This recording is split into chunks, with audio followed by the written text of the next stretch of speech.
Hello लोगोफोर, गिबियावनो नोंथांमोनखौ बयनिसिमबो आंनि खुलुमनायखौ जासिहरबाय। आङो दिनैहाय बे भिडिअखौ नोंथांमोनजों माखासे खोथा शेयार खालामनो थाखाय बानायनाय जादों। आङो गोबाव सम आंनि डान्सोरां प्रडाक्सन इउटुब चेनेलावहाय शर्ट भिडिअ लाबोनाय जायाखै। आङो आंनि चेनेलाव शर्ट भिडिअ बानायोमोन, नाथाय माखासे जाहोननि थाखाय आङो आंनि चेनेलाव भिडिअ जिखुनु जाया मोनसे शर्ट भिडिअ बा बिदि ब्लग भिडिअ बा माबा मोनसे भिडिअखौ आङो लाबोनाय जायाखै बा लाबोनो हायाखै। मानो होनोबा आङो गोबां साननिफ्रायनो माखासे जेंनायाव भुगिनांनानै दंमोन। माने माखासे पार्सनेलि मोनसे प्रब्लेमाव आङो माने साफारिं भुगिगासिनो दंमोन। दा बेनि जुनै आंनि माने माइन्डआ फ्रेश नङामोन भिडिअ लाबोनो थाखाय। आङो माखासे शर्ट मुभिनि थाखाय स्क्रिप्टबो लिरनानै दोनदों। आङो नैबे सेप्तेम्बर मासावनो मोनसे माने सिक्किमनि फाग्ला मोनसे शर्ट मुभिखौ आङो बानायनो थाखाय माने आखायाव लादोंमोन आरो रेडि दंमोन। आंनि माखासे टिमाबो रेडिखामोन, नाथाय माखासे आंहा प्रब्लेम जानायनि जुनै आङो माने बेखौहाय बानायनायाव आंनि गोसो आरो मेलेमा बेवहाय सौहायाखै। बेनिखायनो आङो शर्ट मुभिखौ लाबोनो हायाखै। आंनि माखासे टिम लोगो बिथांमोना होनबाय थादोंमोन बानायदिनि, नाथाय आंनि माखासे इन्टारनेल प्रब्लेमखौ आं बिथांमोनजों शेयार खालामाखैमोन। जास्ट आङो र' होननानै थाबाय थादों आंनि माखासे कास्ट बिथांमोनजों। आरो लोगोसे रिसेन्टलि आंहा माने जे मबाइलजों आङो शुट खालामोमोन बे मबाइलाबो माने बाइकनिफ्राय गोग्लैनानै बायदों। आङो दा बे आंनि माने आइफनजोंनो शुट खालामदों। दा आइफन 6 माने आइफन 6आ बेटारि बेकआपआ मोजां नङा।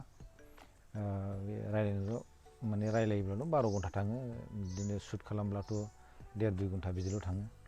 दा बेनिखायनो प्रब्लेमा जाहैबाय मबाइलाबो बायबाय आरो लोगोसे माखासे पार्सनेल प्रब्लेम, बेनि जुनै आङो शर्ट भिडिअखौ लाबोनो हायाखै। आरो लोगोसे जे आं स्क्रिप्ट लिरनानै दोनदों, बे स्क्रिप्ट लिरनानै दोननाय माखासे डायलगफोरखौ आङो माने नायफामनोबो मोनाखै।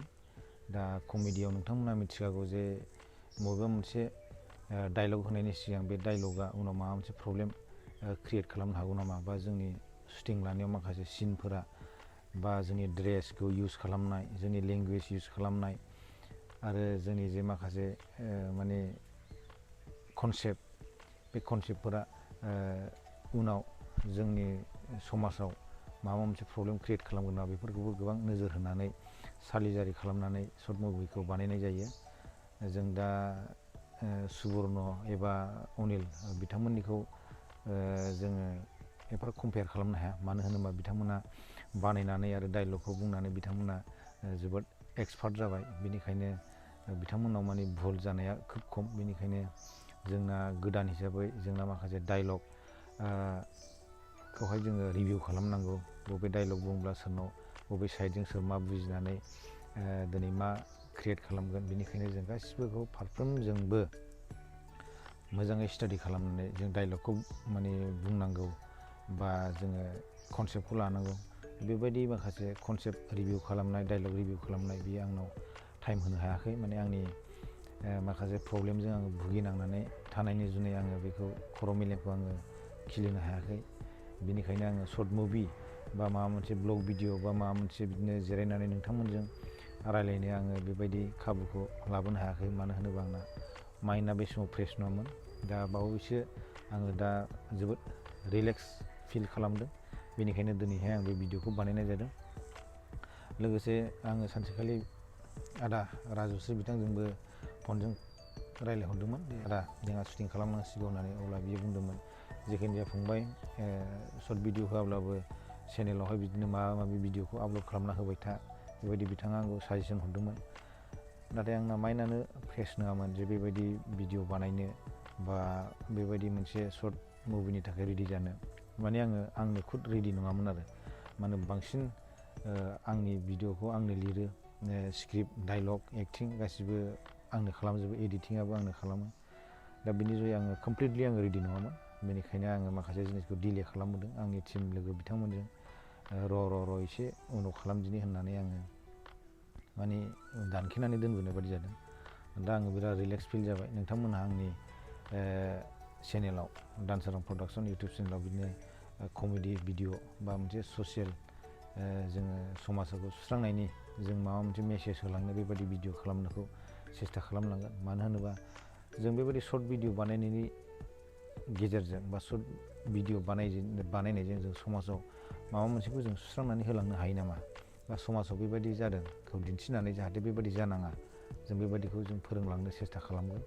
जों सर्ट भिडिअ दिन्थिनाया जे जों बिदि जानांगौ बिदि नङा, जाहाथे बेबायदि जानाङा होननानै बबेबा सिनफ्राव बबेबा डायलगफ्राव बेबायदि जोङो समाजखौ माने फोसाबनाय हाबाखौ जोङो मावलांनो सेस्था खालामगोन।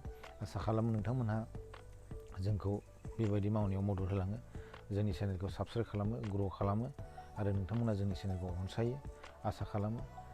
आङो थाबैनो मोनसे मोजां माने स्टेबिलिटि केमेरा स्टेबिलिटि गोनां मोनसे माने मबाइलबो माने बायनानै रेगुलारलि जिनिसखौहाय माने भिडिअखौ खालामलांबाय थागोन। आरो दा रिलेक्स फिल खालामगासिनो दं आङो दा फ्रिबो जाबाय। दा नैबे जे भिडिअखौ बानायदों आं दा iPhone 6जोंहाय बानायदों। दा बेटारि बेकआपआ मोजां नङा बियो, नोंथांमोनहा मिथिखागौ iPhone 6आ जाय बिथांमोनहा लादों बेटारि बेकआपआ बे मोजां नङा, माने रायलायनो बा नों सानसे थाङो बेटारिया। दा बेनिखायनो बेजों आङो सिनेमाखौ शुटिं खालामनो हाया। आरो डाबिंनि प्रब्लेम, डाबिंआवबो माखासे आवाज सोनायाव माने फाइलफ्रा अनेक माने खस्थ' आरो बे आइफनावहाय बानायनांगौआ। बेनिखायनो आङो थाबैनो मोनसे गोदान मबाइल लागोन। फनालाय दङ, फना बेबो दङ, नाथाय जोबोद खस्थ'। बेनि सफ्टवेरा माने खस्थ'थार बानायनो, माने रोंजोबाखौनो होनजायो। माने फाइलफ्रा बहाबा थायो, माने इमेजआ बहाबा थायो, नोङो एड खालामनांगौ हाननांगौ मानांगौ फाइलफोरखौ मोननो थाङा। बेनिखायनो थाबैनो मोनसे एन्ड्रइड मबाइल लाफिनगोन आङो। वान प्लास नटआव हयथ' केमेरा स्टेबिलिटि थानो हागौ, खिन्थु नैबे आइफनाव नोङो स्टेबिलिटि थानो हागौ। फनानो मोजांखामोन, खिन्थु बेटारि बेकआपआ मोजां नङा। बेनिखायनो आङो नोंथांमोनजों बांद्राय, बेनिखायनो दिनैनि भिडिअजों नोंथांमोननो मोनसे खोथा शेयारा बेनो, आं थाबैनो आंनि चेनेलावहाय सर्ट भिडिअखौ आं लाबोगासिनो दङ। अब्ला नोंथांमोननिसिम आङो मेसेज हरनाया बेनोमोन।